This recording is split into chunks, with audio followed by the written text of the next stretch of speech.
Bonjour chers élèves, je suis Mami C. Michel, professeur de mathématiques.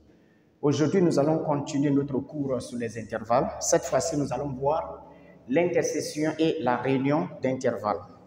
Considérons deux ensembles.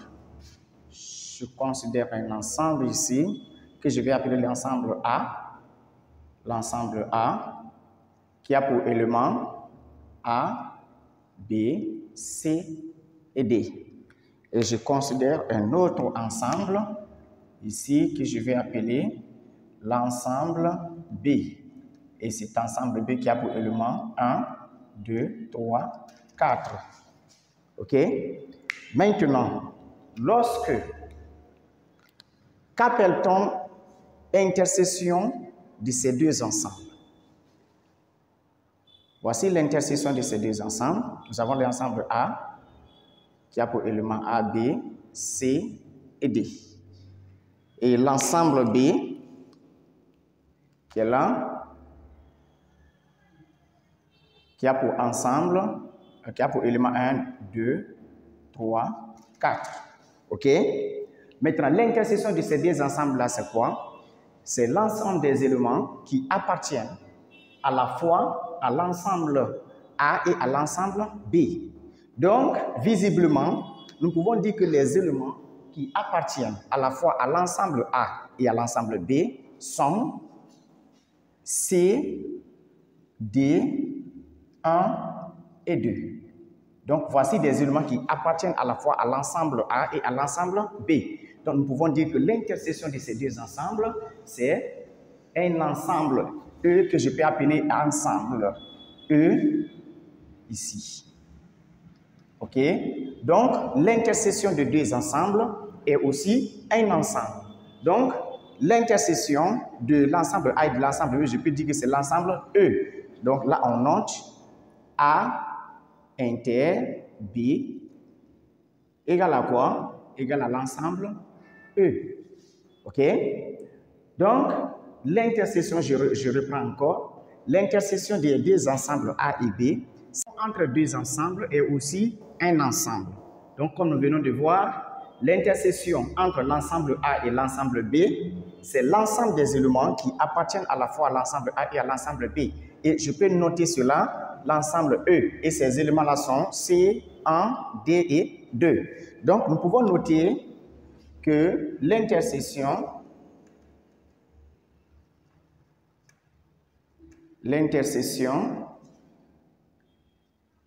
des ensembles A et B est l'ensemble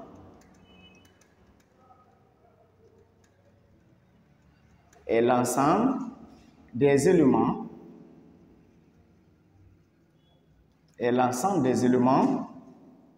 qui appartiennent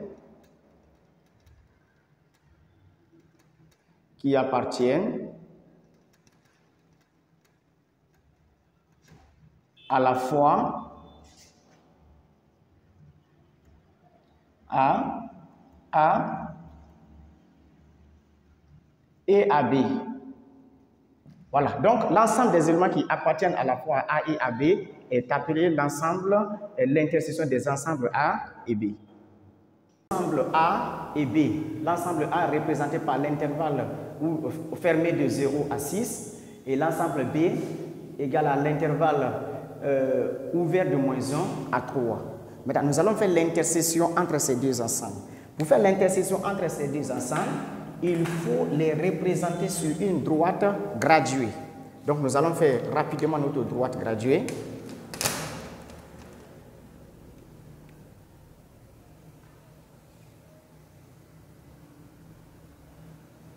Un, 2, 3, 4, 5, 6. Voilà. Ici, nous avons notre droite graduée. Là, nous plaçons ici 0, 1, 2, 3, 4, 5, 6, 7. Ici, nous avons moins 1, moins 2, moins 3, moins 4. OK?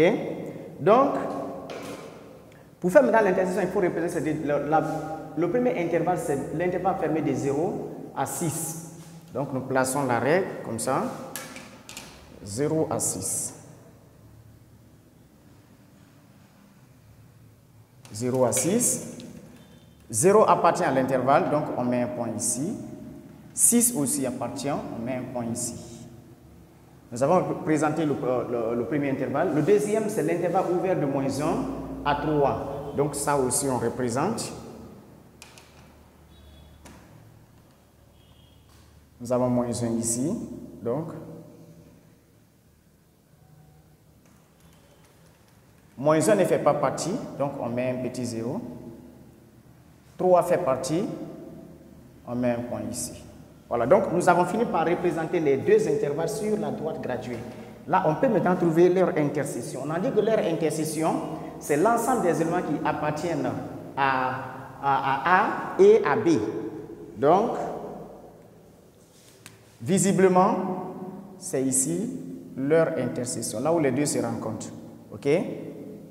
Donc, entre 0 et 3. Puisque 0 appartient déjà à l'intervalle et 3 aussi appartient, nous pouvons dire que l'intersection entre ces deux intervalles, c'est-à-dire l'intervalle de 0 à 6, intervalle de moins 1, ouvert, pardon, l'intervalle ouvert de moins 1 à 3, fermé, égal, ok, à l'intervalle fermé de 0 à 3, fermé. Donc, voici l'intersection entre ces deux intervalles. Avec l'union entre deux intervalles, nous venons de voir l'intersection et maintenant nous allons voir l'union entre deux intervalles. Continuons toujours avec les deux ensembles que nous avons choisis au départ, l'ensemble A et l'ensemble B. Nous avons ici l'ensemble A avec ces éléments que nous avions choisis, A, B, C et D. Et nous avons l'autre ensemble que nous appelons ensemble B avec ces éléments 1, 2, 3, 4. OK? Donc,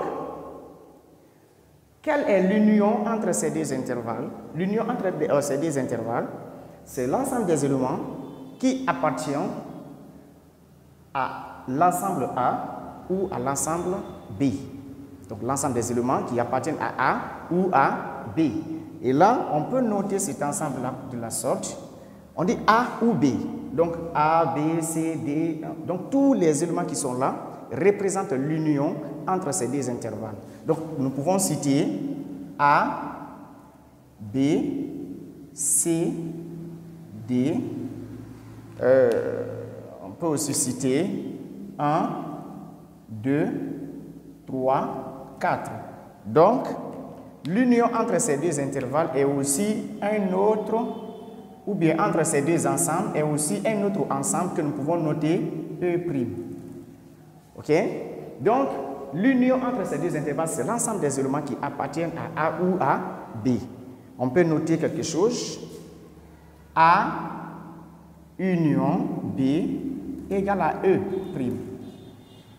Nous pouvons alors écrire l'union des intervalles,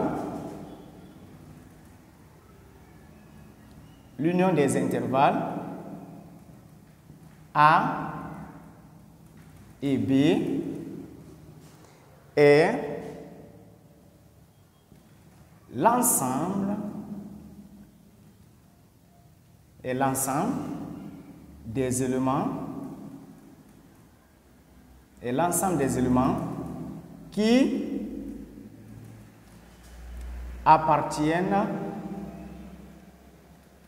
qui appartiennent à A ou à B. Donc, l'ensemble des éléments qui appartiennent à A ou à B est appelé l'union des intervalles A et B. Donc, nous allons faire un exemple avec l'union des intervalles. Prenons toujours les deux intervalles que nous avions ici. L'intervalle A représenté par... Alors, l'ensemble A représenté par l'intervalle de 0 à 6 et l'ensemble B représenté par l'intervalle de moins 1 à 6. Ok, moins 1 à 3. Pardon. Moins 1 à 3. Voilà. Donc, si vous voulez, nous pouvons utiliser le même graphique. Mais bon, utilisons un autre graphique pour plus de compréhension. Il faut d'abord représenter les deux sur une droite graduée.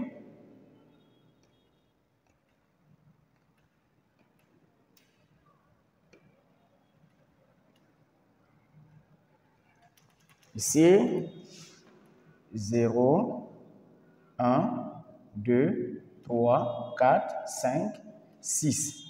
Ici, nous avons moins 1, moins 2, moins 3. Donc, on représente le premier intervalle, l'intervalle de 0 à 6. 0 à 6. Voilà.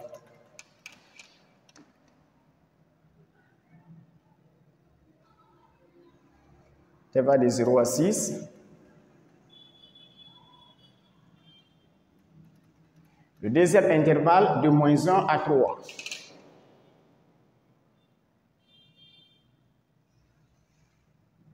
Moins 1 à 3.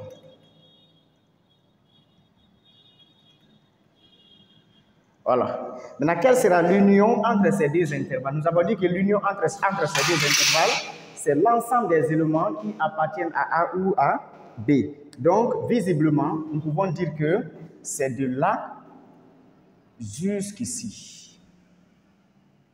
Donc, l'union de ces deux intervalles, c'est de là jusqu'ici. C'est de moins 1 à 6. Donc, nous pouvons écrire l'intervalle fermé de 0 à 6, union, l'intervalle ouvert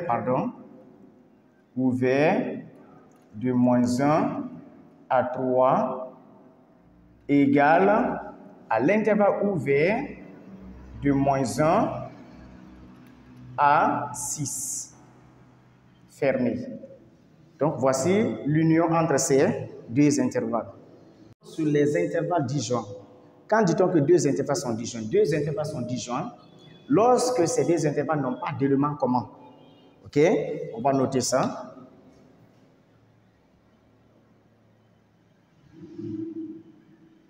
Des intervalles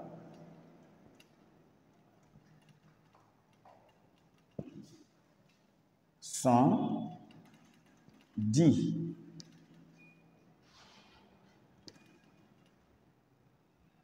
Sont disjoints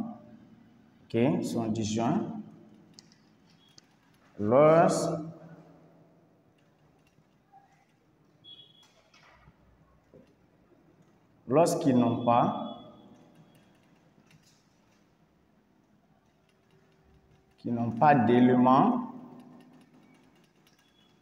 d'éléments communs. Voilà.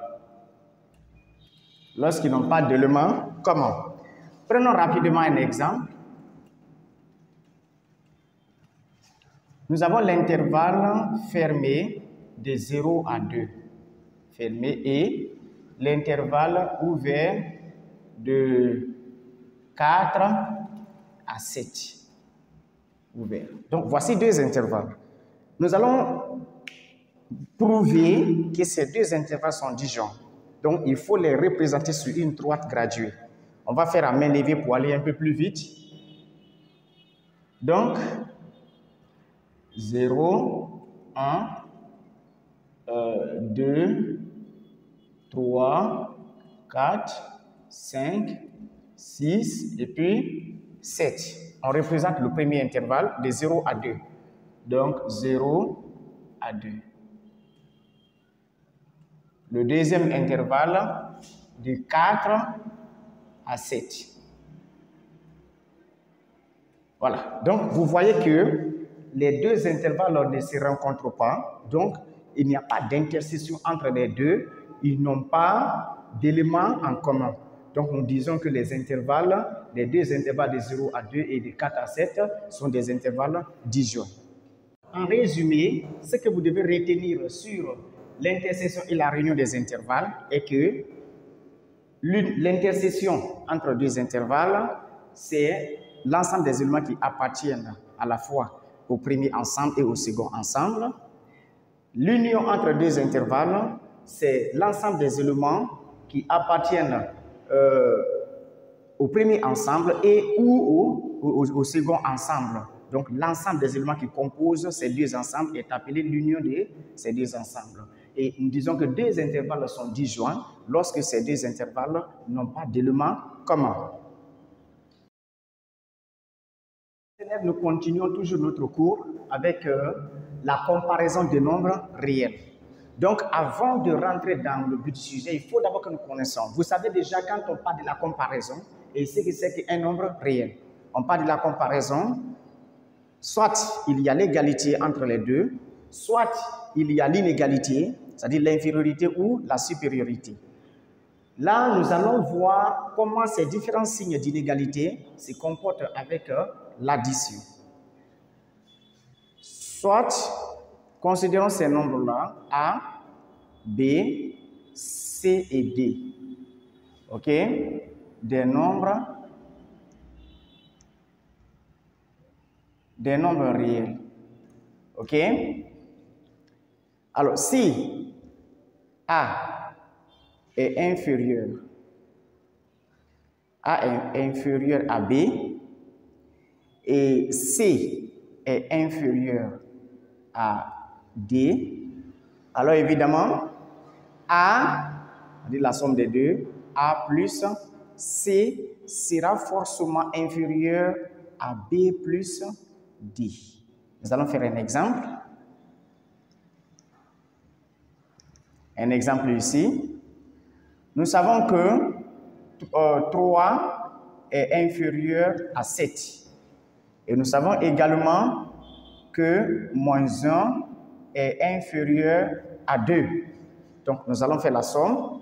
Alors, 3 plus moins 1, 3 plus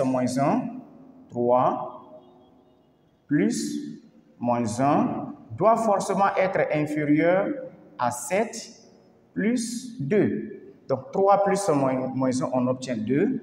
Donc, 2 est inférieur à 9. La même chose, si A est inférieur ou égal à B, C inférieur ou égal à D, alors A plus C sera forcément inférieur ou égal à B plus D. L'inégalité est la multiplication. Ici, considérons trois nombres comme A, B et C, des nombres réels.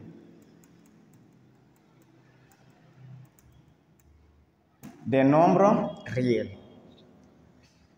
Ici, nous allons voir évidemment deux cas. Le premier cas, C est un nombre positif. OK? Ça, c'est le premier cas. Mettons directement comme ça. Premier cas. Voilà. Premier cas, C est supérieur à 0. C est un nombre positif. Suivez très bien. Si C est un nombre positif et que A est inférieur à B ou A inférieur ou égal à B, alors qu'est-ce que cela veut dire? Lorsque C est un nombre positif et que tu multiplies A par C, l'inégalité ne change pas de sens. Alors, A fois C sera toujours inférieur à B fois C. Ou A fois C sera toujours inférieur ou égal à B fois C. OK? Voilà. Nous allons faire un exemple.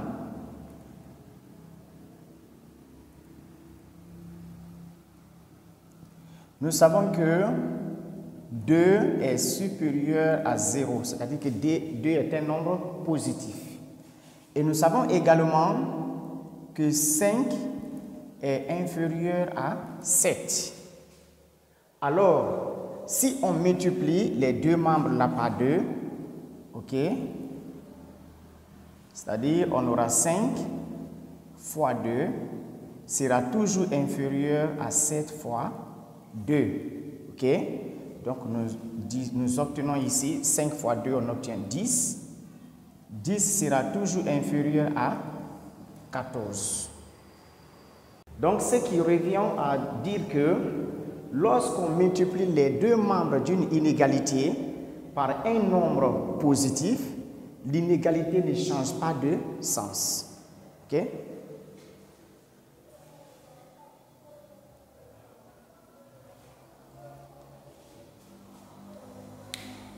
Deuxième cas.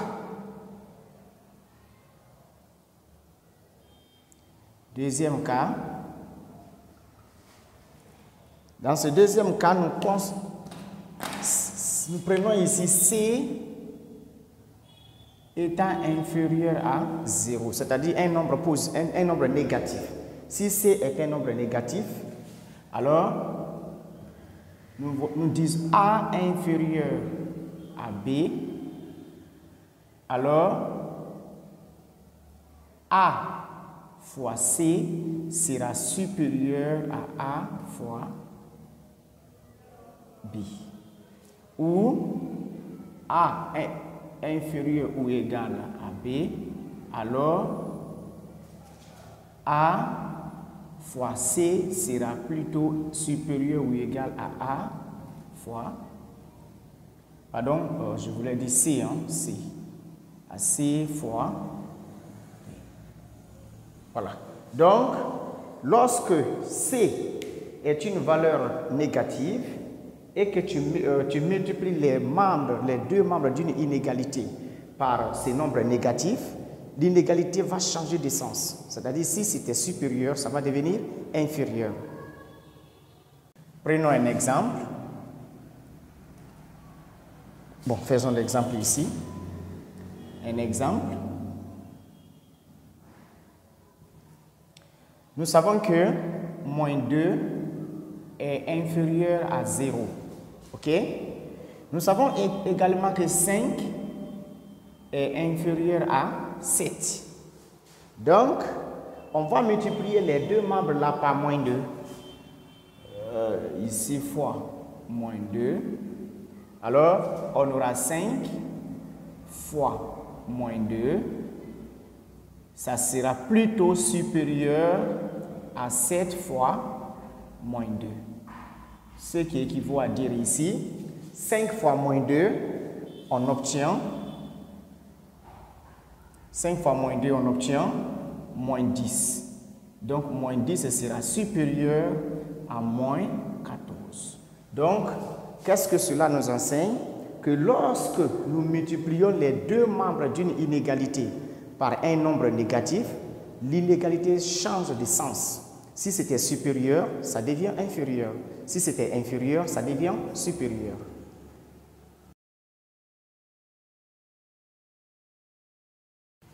Le deuxième cas,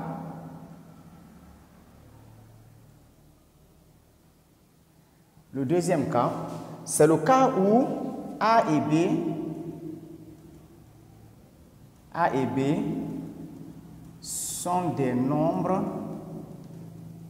négatifs.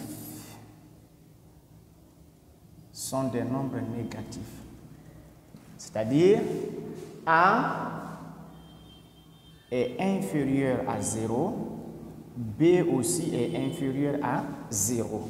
Des nombres négatifs. Qu'est-ce qui se passe? Si A est supérieur à B, alors A au carré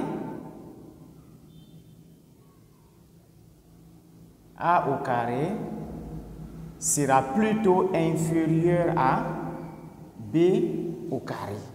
Donc si ce sont des nombres négatifs, alors que A est supérieur à B, alors A au carré sera plutôt inférieur à B au carré. Prenons un exemple. Un exemple. Nous savons que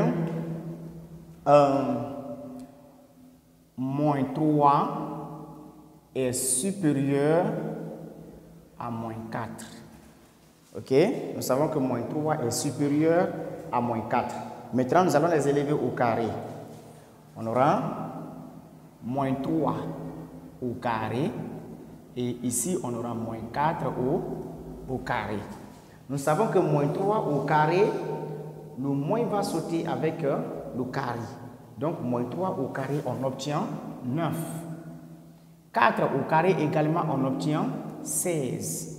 Donc, 16 est supérieur à 9. Ok? Donc, moins 3 est supérieur à moins 4, mais moins 3 au carré est plutôt inférieur à moins 4 au carré. Donc, on continue avec la racine carrée. A est un nombre positif, B aussi est un nombre positif. Donc, si A est inférieur à B, alors la racine carrée de A sera également inférieure à la racine carrée de B. Faisons un exemple ici.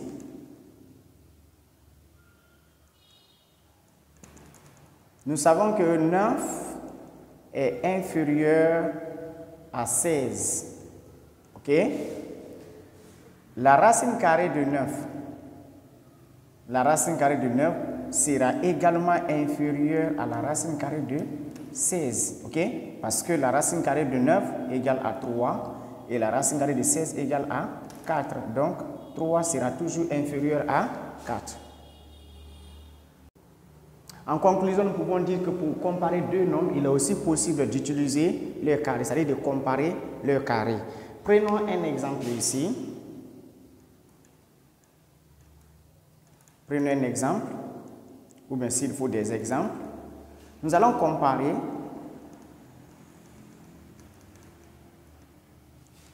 les nombres réels ci-dessous.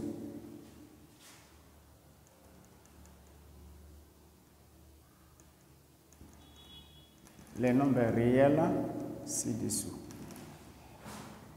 2 racine carrée de 3 et 7. On me demande de comparer ces deux nombres-là, c'est-à-dire de savoir qui est le plus grand et qui est le plus petit. Pour cela, je peux comparer leur carré. Alors, je vais dire, bon, on va prendre d'abord ça, et puis 3 racine carrée de 2 et 2 racine carrée de 7. Voilà. Donc, les deux nombres-là, on veut comparer. Prenons d'abord le premier cas. Alors, 2 racine carrée de 3 et 7. Qu'est-ce que je peux faire? Je peux comparer leur carré. Je les lève au carré. Alors, je fais ça 2 racine carrée de 3 au carré et 7 au carré. OK? Ici, le carré est mis non seulement pour 2 et pour la racine carrée de 3. Donc, 2 au carré et racine carrée de 3 au carré. OK, c'est comme ça. 2 au carré, racine carrée de 3 au carré et 7 au carré. Donc, 2 au carré égale à 4. Donc, on aura 4 fois. Le carré, là, s'en va avec le radical. Alors, on va rester 3 et 7 au carré. Donc, 4 fois 3, on obtient 12. Et ici, 7 au carré, on obtient 49. Donc, 12 est inférieur à 49. Nous pouvons dire que 2 racine carrée de 3 est inférieur à 7.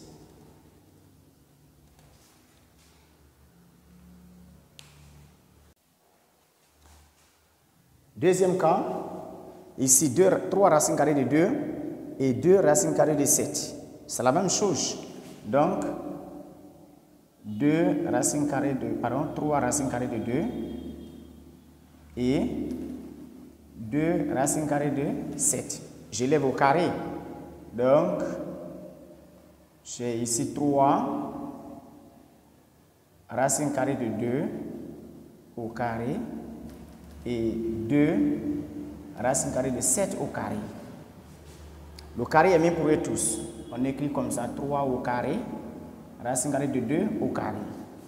Et 2 au carré, racine carrée de 7 au carré. Le carré s'en va avec ses radicales. 3 au carré, on obtient 9. Donc on aura 9 fois 2. Et combien? 2 au carré, c'est 4.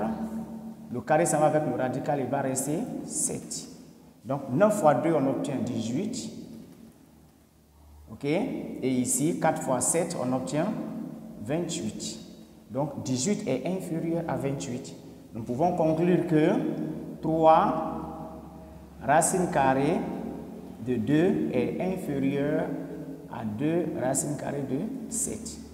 Donc voici comment nous pouvons utiliser les carrés pour comparer deux nombres.